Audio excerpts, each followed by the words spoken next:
చిన్న freezing problem వలన 1 week వరకు వీడియోస్ అప్లోడ్ చేయలేకపోయాను. బట్ లాస్ట్ వీక్ నా ఇన్ఫర్మేషన్ అంతా కూడా ఈ వీడియోలోని కంప్లీట్ గా ఇస్తున్నాను. దాంతోపాటు బాక్స్ ఆఫీస్ నెంబర్స్ ని అప్డేట్ చేస్తూ ముఖ్యంగా మైకిల్ ఫిల్మ్ యొక్క రివ్యూ మిస్ అయినా కూడా వేరే ఛానల్లోని అప్లోడ్ చేశాను. సో మన సబ్స్క్రైబర్స్ ఎవరైనా మిస్ అయితే మన సెకండ్ ఛానల్లో ఉన్న ఆ రివ్యూని చూడండి. అదే ఒకవేళ మీరు నా రివ్యూని తెలుసుకోవాలనుకుంటే మైకిల్ మూవీ మీద, దాంతోపాటు లింక్ కింద డిస్క్రిప్షన్ లోని అండ్ పిన్ చేసిన కామెంట్ లోని కూడా పెట్టాను. లాస్ట్ వీడియోస్ లోని స్క్రీమ్ 7, మార్టీ సుప్రీం లాంటి ఫిల్మ్స్ తోటి బాక్స్ ఆఫీస్ రన్ కంప్లీట్ అయింది. హాపర్స్ మూవీ ప్రపంచవ్యాప్తంగా $375 మిలియన్ ని కలెక్ట్ చేసింది. ఈ ఫిల్మ్ యొక్క ఫైనల్ రన్ కూడా ఆల్మోస్ట్ ఎండ్ స్టేజ్ లోనే ఉంది.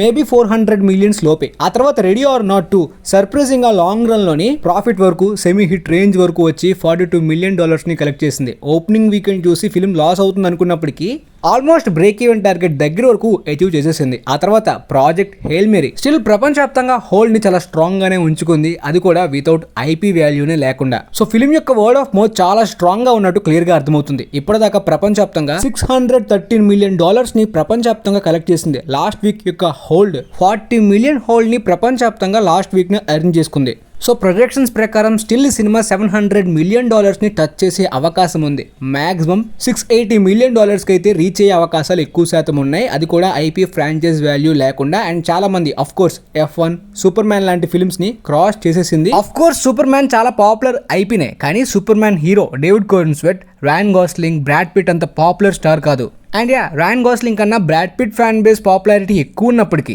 Brad Pitt, Tom cruise, DiCaprio లాంటి స్టార్స్ కి ఏజ్డ్ పీపుల్స్ ఎక్కువ మంది వస్తారు. బట్ రాయన్ గోస్లింగ్ కి యూత్ అడ్వాంటేజ్ ఉంటుంది. దాంతోపాటు theatrical experience and word of mouth critical acclaimed reviews, దీంతో పాటు ప్రాజెక్ట్ హేల్ మేరీ బుక్ కి కూడా కాస్త పాపులారిటీ ఉండడం వలన F1 కన్నా ఎక్కువ ఈ సినిమా కలెక్ట్ చేస్తుంది. ఇండియాలోని కూడా 80 crores ని ఫైనల్ రన్ లోని ఎర్న్ చేసింది. ఆ తర్వాత డ్రామా ఫిల్మ్ అనుకున్నట్టే A24 వాళ్ళకి మరొక $100 మిలియన్ ఫిల్మ్ అయిపోయింది. $104 మిలియన్ ప్రపంచవ్యాప్తంగా కలెక్ట్ చేసింది. థియేట్రికల్ రన్ ఎండే స్టేజ్ లో ఉన్నప్పటికీ హోల్డ్ కూడా ఈ ఫిలిం ప్రపంచవ్యాప్తంగా బాగానే హోల్డ్ చేసుకుంది. సో మేబీ $120 మిలియన్ ని కూడా ఫైనల్ రన్ లోని టచ్ చేసే అవకాశం ఉంది. ఇకపోతే super Mario bros Galaxy movie అయితే ఇప్పటిదాకా ప్రపంచవ్యాప్తంగా $830 మిలియన్ ని క్రాస్ చేసింది. ఎగ్జాక్ట్ గా ఈ టైం కి అంటే 4th వీకెండ్ టైం కి సూపర్ మారియో బ్రోస్ ఈ ఫిల్మ్ యొక్క ప్రీక్వెల్ ఫస్ట్ పార్ట్ అయితే ఈ పాటికి $1 బిలియన్ ని క్రాస్ చేసేసింది ప్రపంచవ్యాప్తంగా, అది కూడా మిక్స్డ్ రివ్యూస్ తోని. కానీ ఈ ఫిల్మ్ కి నెగిటివ్ రివ్యూస్ వచ్చాయి, అందువల్లనే ఈ సీక్వెల్ లోని కాస్త డిప్ బాక్స్ ఆఫీస్ లోని చూస్తున్నాం. అయినప్పటికీ ఈ ఫిల్మ్ కూడా ఫైనల్ రన్ లోనే $1 బిలియన్ ని కలెక్ట్ చేసే పొటెన్షియల్ ఇంకా ఉందనే చెప్పాలి. ఎందుకంటే ఫస్ట్ పార్ట్ $1.3 బిలియన్ ని ఫైనల్ రన్ లోని ఎర్న్ చేసుకుంది. సో మరి చూద్దాం ఈ ఫిల్మ్ కూడా ఫైనల్ రన్ లోని ఎంత వరకు కలెక్ట్ చేస్తుందో. మేబీ ఇలా మిక్స్డ్ అండ్ నెగిటివ్ రివ్యూస్ తో కూడా $1 బిలియన్ ని మినియన్స్ ఫ్రాంచైజ్ తర్వాత back to back super Mario bros కూడా కొడుతుంది కాబట్టి మేబీ పక్కాగా థర్డ్ పార్ట్ కూడా వచ్చే అవకాశం ఉంది, కలెక్షన్స్ వస్తున్నాయి కాబట్టి. ఆ తర్వాత లీ క్రోనిన్స్ ద మమ్మీ ఫిలిం ప్రపంచవ్యాప్తంగా $35 మిలియన్ ని ఓపెనింగ్ వీకెండ్ లోని ఎర్న్ చేసుకుందనమాట. సేమ్ లీ క్రోనిన్ యొక్క ఈవిల్ డెడ్ రైజ్ ఫిలిం కూడా ప్రపంచవ్యాప్తంగా $40 మిలియన్ ని ఎర్న్ చేసుకుంది ఓపెనింగ్ వీకెండ్ లోని. ఆ ఫిలిం కి పాజిటివ్ రివ్యూస్ వచ్చాయి అండ్ ఫైనల్ రన్ లోని $147 మిలియన్ ని ఎర్న్ చేసింది. ఈ సినిమాకి కూడా చాలా మంది హారర్ ఫ్యాన్సెస్ నుండి ప్రైజెస్ వస్తున్నప్పటికీ క్రిటిక్స్ అయితే చాలా దారుణంగా ఉంది, చూడలేం, ఘోరంగా ఉంది అని ఇలాంటి అన్కంఫర్టబుల్ మిక్స్డ్ ఒపీనియన్స్ వస్తున్నా కూడా ఈ ఫిలిం ఇప్పటిదాకా ప్రపంచవ్యాప్తంగా $65 మిలియన్ ని ఎర్న్ చేసుకుంది. సో ఫైనల్ రన్ లోని same Evil Dead Rise range లో మరి $147 మిలియన్ ని ఎర్న్ చేయకపోవచ్చు, కానీ 120-130 రేంజ్ వరకు రీచ్ అయ్యే పొటెన్షియల్ ఈ సినిమాకి కూడా కనిపిస్తుంది. Michael and super Mario bros లాంటి ఫిలిమ్స్ కాంపిటీషన్ క్లాష్ లో ఉన్నా కూడా ఈ ఫిల్మ్ కి పెద్ద ప్రాబ్లం ఉండదు. ఎందుకంటే కంప్లీట్ గా R-rated హారర్ ఫ్యాన్స్, అంటే కంప్లీట్ గా ఈ నీష్ హారర్ జానర్ ఫ్యాన్స్ ఈ ఫిల్మ్ కి అటెండ్ అవుతారు కాబట్టి common audience, regular audience, families వీళ్ళందరూ కూడా మైకిల్ ఫిల్మ్ కి వెళ్తారు. ఆఫ్ కోర్స్ ఇది ఎక్స్పెక్టెడే. నెగిటివ్ రివ్యూస్ వచ్చినంత మాత్రాన ప్రపంచంలోనే మొత్తం ఎర్త్ ఎగ్జిస్టెన్స్ లోనే పాపులర్ సూపర్ స్టార్ అయిన మైకిల్ జాక్సన్ యొక్క బయోపిక్ చూడకుండా ఆడియన్స్ ఉండరు. ఓపెనింగ్ వీకెండ్ తోనే మ్యూజికల్ బయోపిక్స్ లోని చాలా రికార్డ్స్ ని మైకిల్ ఫిల్మ్ లేపేసింది ఆల్రెడీ. ఓపెనింగ్ వీకెండ్ లోని ప్రపంచవ్యాప్తంగా $218.8 మిలియన్ ని కలెక్ట్ చేసింది సినిమా. Bohemian Rhapsody and Oppenheimer biopics అయ్యి $900 మిలియన్ ని కలెక్ట్ చేసినప్పటికీ opening weekend Michael movie range లో ఆ రెండు ఫిల్మ్స్ కూడా కలెక్ట్ చేయలేదు. సో ప్రపంచవ్యాప్తంగా బయోపిక్స్ కి రికార్డ్ అండ్ నార్త్ అమెరికాలోని కూడా ప్రొజెక్షన్స్ $70-80 మిలియన్ అనుకున్నప్పటికీ $97 మిలియన్ ఓపెనింగ్ వీకెండ్ లోని సినిమా ఎర్న్ చేసింది. అంటే almost $100 million opening weekend earning అంటే ఖచ్చితంగా నార్త్ అమెరికాలోని ఒక బిగ్గెస్ట్ పాపులర్ ఐపీకే అలాంటి పాసిబిలిటీ ఉంటుంది. కానీ మైకిల్ జాక్సన్ యొక్క క్రేజ్ ఇప్పటికీ కూడా అమెరికాలో ఏ రేంజ్ లో ఉందో క్లియర్ గా కనిపిస్తుంది. నెగిటివ్ రివ్యూస్ కాకుండా కంప్లీట్ క్రిటికల్ అక్లైమ్డ్ రివ్యూస్ వస్తే ఇంకా ఏ రేంజ్ పొటెన్షియల్ చూపించేదో కూడా అర్థమవుతుంది. స్టిల్ ఆడియన్స్ యొక్క రెస్పాన్స్ అయితే సినిమాకి బాగుంది కాబట్టి మరి వర్డ్ ఆఫ్ మౌత్ అంటే బొహీమియన్ రాప్సడీ అండ్ అపెన్హైమర్ ఫిల్మ్స్ కి word of mouth film lovers నుండి కూడా చాలా ఎక్కువగా స్ప్రెడ్ అయింది కాబట్టి లాంగ్ రన్ లోని $900 మిలియన్ ని క్రాస్ చేసాయి. మైకిల్ మూవీ ఆ రేంజ్ ఫిల్మ్ లవర్స్ ని అయితే మాత్రం ఎర్న్ చేసుకోలేదు లాంగ్ రన్ లో అనుకుంటున్నాను. కానీ కామన్ ఆడియన్స్ కి అంటే చాలా మంది మైకిల్ ఫ్యాన్స్ కి అయితే మాత్రం పిచ్చగా నచ్చుతుంది. కానీ మూవీ లవర్స్ కి మేబీ ఆ range word of mouth spread అవ్వకపోతే $900 మిలియన్ మేబీ $1 బిలియన్ కష్టమా అనేది నెక్స్ట్ వీకెండ్ యొక్క హోల్డ్ కి కంప్లీట్ క్లారిటీ వస్తుంది. ఈ విషయాన్ని నేను ఇంతకు ముందు ఫస్ట్ రివ్యూస్ అండ్ రియాక్షన్స్ వీడియోలో అప్లోడ్ చేశాను. ఆ వీడియో కూడా మన వేరే ఛానల్లోని అప్లోడ్ చేశాను. దాంతోపాటు ఇండియాలోని ఇప్పటిదాకా ఈ సినిమా కేవలం 23 crore గ్రాస్ మాత్రమే ఎర్న్ చేసింది. సోషల్ మీడియాలోని చాలా మంది మైకిల్ ఫ్యాన్స్ ఎక్కువ హైప్ అయినప్పటికీ రియాలిటీలోని ఈ నెంబర్స్ కొద్దిగా అండర్ పర్ఫార్మ్డ్ అనేట్టు అనిపిస్తుంది. మరి చూద్దాం ఫైనల్ రన్ లో అయితే ఈ సినిమా ఇండియాలోని గట్టిగా ఆడే అవకాశం ఉంది. ప్రాజెక్ట్ హెయిల్ మేరీ కూడా ఓపెనింగ్స్ తక్కువ వచ్చిన లాంగ్ రన్ లోని 80 crore గ్రాస్ ని కలెక్ట్ చేసింది.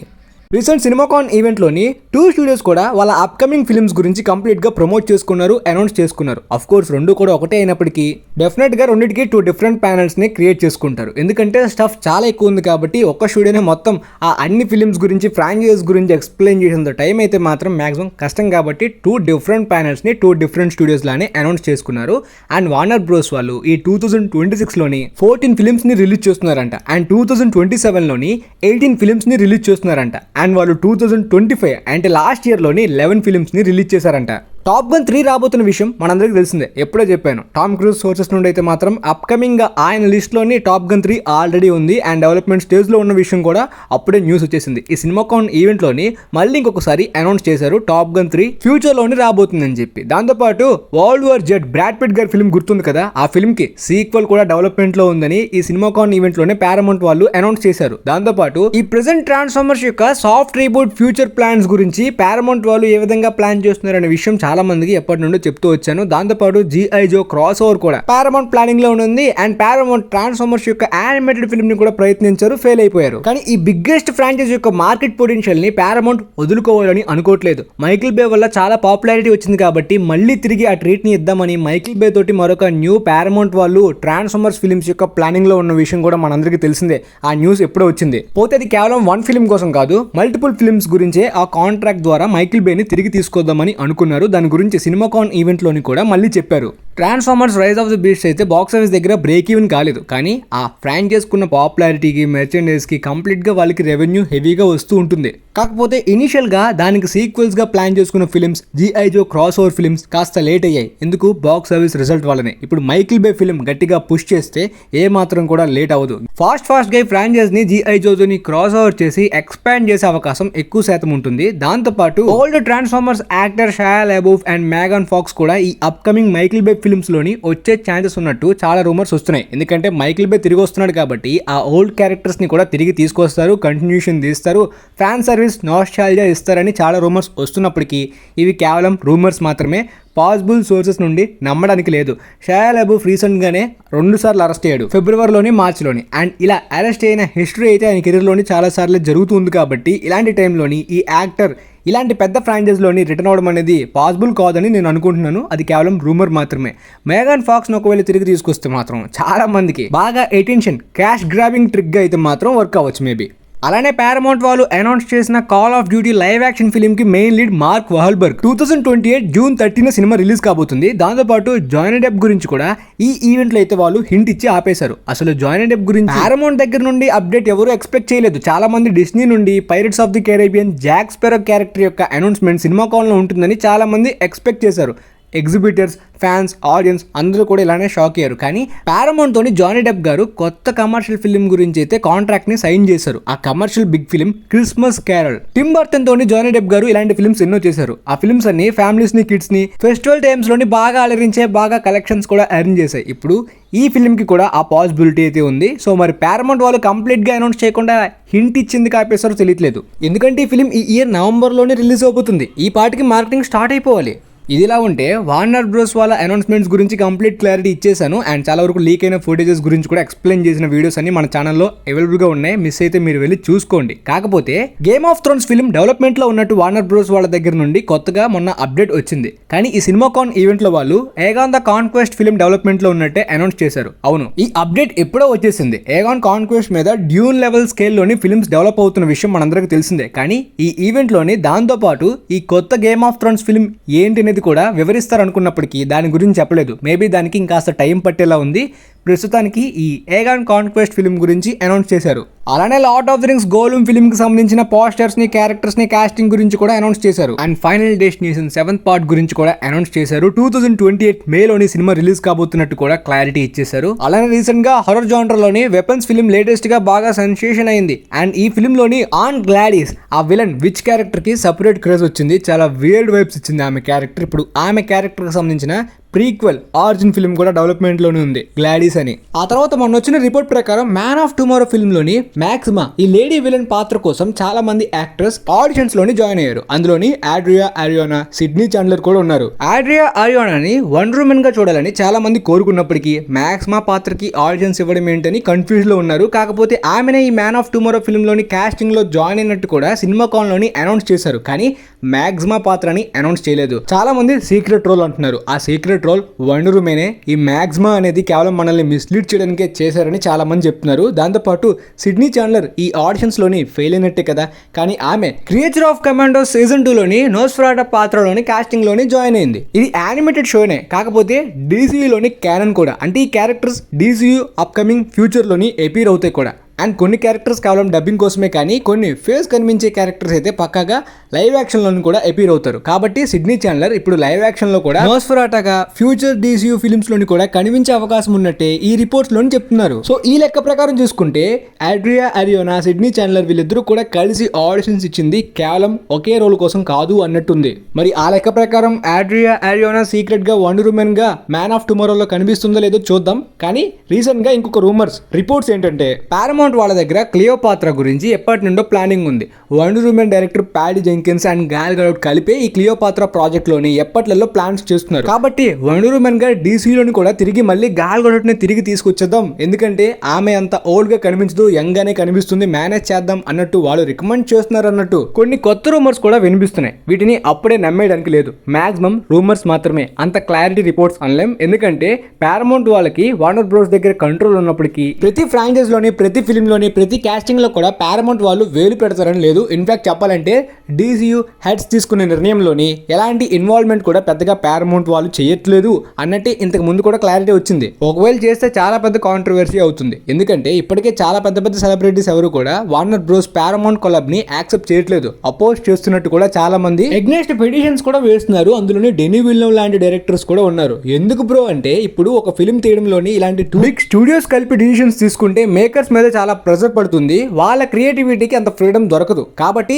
ఇలాంటి డిసిషన్స్ మేబీ ఫ్యూచర్ లో అయ్యే అవకాశం ఉందనే భయంతోనే చాలా మంది అపోజ్ చేస్తున్నారు. అలానే ఓడిసీ ఫుటేజ్ గురించి నేను ఎంతవరకు బ్రేక్ డౌన్ చేయలేదు, తర్వాత బ్రేక్ డౌన్ చేస్తాను. సినిమాకాన్ ఈవెంట్ లో ఏం చూపించారు క్రిస్టోఫర్ నోలన్ గారు అని. దాంతోపాటు ఈ ఫుటేజ్ లోని చార్లెస్ థెరోన్ అయితే కలిప్సో పాత్రలో కనిపిస్తున్నట్టు ఈ ఫుటేజ్ లోని రివీల్ అయింది. దాని గురించి కంప్లీట్ బ్రేక్ డౌన్ లోని తర్వాత మాట్లాడుకుందాం. దాంతోపాటు రీసెంట్ గా డిస్నీ ప్లస్ హాట్ స్టార్ లోని HBO Max కంటెంట్ ఫిలిమ్స్ అన్ని కూడా డిస్నీ ప్లస్ హాట్ స్టార్ లోకి వచ్చేసాయి. నేను కూడా వెంటనే స్నైడర్ కట్ ని చెక్ చేశాను అనమాట, ఆ ఆస్పెక్ట్ రేషియో హాట్ స్టార్ లో ఎలా ఉందని. బట్ తర్వాత ఖాళీ ఉన్నప్పుడు ఫుల్ మూవీ మళ్ళీ రిపీట్ వేద్దాం అని కూడా అనిపించింది. కానీ ఈ లోపే హాట్ స్టార్ లోని స్నైడర్ కట్ అనేది నెంబర్ 1 ప్లేస్ లోని ట్రెండింగ్ అవుతుంది. అఫ్ కోర్స్ ఇండియాలోని స్నైడర్ కట్ కి మంచి క్రేజ్ ఉంది. దాంతో పాటు రీసెంట్ గా వస్తున్న కొన్ని లీక్స్ అండ్ రిపోర్ట్స్ లోని డిస్నీకి, సోనీకి స్పైడర్ మ్యాన్ కి సంబంధించిన మరొక కొత్త ఇన్సైడ్ డీల్ కూడా జరిగింది. దాన్ని బట్టి స్పైడర్ మ్యాన్ ఫ్యూచర్ లోని చాలా చేంజెస్ అయ్యే అవకాశం ఉంది MCUలో అని కూడా రిపోర్ట్స్ వస్తున్నాయి. దాని గురించి కంప్లీట్ క్లారిటీ ఇవ్వమని చాలా మంది అడుగుతున్నారు. పక్కగా క్లారిటీ అయితే సపరేట్ గా ఇస్తాను. అలానే లాటిన్ అమెరికా లాంగ్వేజ్ లోని లాటమ్ మార్వెల్ అకౌంట్ నుండి డూమ్స్ డే కి సంబంధించిన ఒక టీజ్ అయితే మాత్రం వాళ్ళు పోస్ట్ చేశారంట. అదే అవెంజర్స్ మ్యూజిక్ ప్లే అవుతుంది అన్నట్టు. దీని అర్థం చాలా మంది అవెంజర్స్ డూమ్స్ డే యొక్క ట్రైలర్ రిలీజ్ గురించి హింట్స్ ఇస్తున్నట్టు, టీజ్ చేస్తున్నట్టు అయితే చాలా వరకు ఫ్యాన్ థియరీస్ ఆన్లైన్ లో విపరీతంగా స్ప్రెడ్ అవుతున్నాయి. But guys, as of now ఎలాంటి ఎంసీయూ మెయిన్ రిపోర్టర్స్ నుండి, హాలీవుడ్ రిపోర్టర్స్ నుండి డూమ్స్ డే ట్రైలర్ గురించి యూట్యూబ్ లోని ఆన్లైన్ లోని రిలీజ్ చేస్తారనే అప్డేట్స్ క్లారిటీ ఇవ్వలేదు. ఎలాంటి థియరీస్ కూడా వాళ్ళ నుండి ప్రిడిక్షన్స్ అయితే రావట్లేదు. వాళ్ళ నుండి వచ్చిన ప్రిడిక్షన్స్ ఎక్కడున్నాయి, ఏ డేట్లో వస్తాయి, ఎందుకు అప్పుడే రిలీజ్ చేస్తారనే దాని గురించి కంప్లీట్ క్లారిటీ ఇచ్చేసాను ఆల్రెడీ మొన్న వీడియోలోని. అది చూస్తే మీకు కంప్లీట్ క్లారిటీ వస్తుంది. ప్రస్తుతానికి ఒకవేళ వీళ్ళు చేస్తున్న టీజ్ నిజమే, డూమ్స్ డే ట్రైలర్ వస్తుంది అనుకుందాం. ఒకవేళ సడన్ గా వస్తే పక్కాగా రిలీజ్ అయిన తర్వాత చూద్దాం. ముందు నుండే ఫేక్ హోప్స్, ఫేక్ హైప్ అయితే పెట్టుకోకండి. తర్వాత పక్కాగా రాకపోతే డిసప్పాయింట్ అవుతారు చాలా మంది. కాబట్టి ఒకవేళ వ్యాలిడ్ గా నాకు ఏదైనా సోర్స్ నుండి వస్తుంది అనే ఇన్ఫర్మేషన్ వస్తే పక్కాగా షేర్ చేస్తాను. లేదు అంటే ఖచ్చితంగా క్లారిటీ లేదని చెప్పేస్తాను. ప్రస్తుతానికి అయితే మాత్రం రిలీజ్ అవుతున్నట్టు ఎక్కడ కూడా నమ్మేదగ్గ సోర్సెస్ నుండి అప్డేట్ రావట్లేదు. కాబట్టి ఆ టీజ్, ఫ్యాన్ థియరీస్, రూమర్స్ ని మీరు నమ్మాలనుకుంటే నమ్మండి. ఇకపోతే ఎంసీ తోటి రీసెంట్ గా రాయన్ గోస్లింగ్ గారు మీటింగ్ లోని జాయిన్ అయ్యి అండ్ గోస్ట్ రైడర్ గురించి కన్సిడర్ చేస్తున్న విషయం ఎప్పటి నుండో మన ఛానల్లోని ఇన్ఫార్మ్ చేస్తున్నాను. మొన్న కూడా కంప్లీట్ క్లారిటీ ఇచ్చేసాను. సో ఈ న్యూస్ గురించి ఆస్కార్ ఐజాక్, అదే మూన్ నైట్ యాక్టర్ కూడా విన్నారంట. ఈ న్యూస్ వినగానే ఆయనకి భలే అనిపించిందంట. గోస్లింగ్ గోస్ట్ రైడర్ గా పర్ఫెక్ట్ గా సెట్ అవుతాడు, వెంటనే కాస్టింగ్ తీసుకోండి అన్నట్టు ఆయన ఒపీనియన్ ని తెలిపారు. మనకు తెలిసిందే Moon Knight, Ghost Rider meet అయ్యే సీన్స్ కూడా అప్కమింగ్ ఫ్యూచర్ ఎంసీలోని మనం చూడబోతున్నామని. అందుకనే ఆస్కార్ ఐజాక్ గారు కూడా ఎక్సైట్ అయినట్టున్నారు ఈ న్యూస్ వినగానే. సో ప్రస్తుతానికి ఈ అప్డేట్స్ గురించి కంప్లీట్ క్లారిటీ వచ్చింది అనుకుంటున్నాను. అండ్ ఇంకా మిగిలిన చాలా అప్డేట్స్ ఉన్నాయి. ఆ అప్డేట్స్ ని కూడా మిస్ అవ్వకుండా ఇవ్వడానికి అయితే ప్రయత్నిస్తాను. వీలైతే ఈ వీడియో మీ ఫ్రెండ్స్ లో ఉన్న వాళ్ళకి షేర్ చేయండి. మేబీ వాళ్ళకి కూడా యూజ్ అవ్వచ్చు అనుకుంటున్నాను. And thanks for watching guys.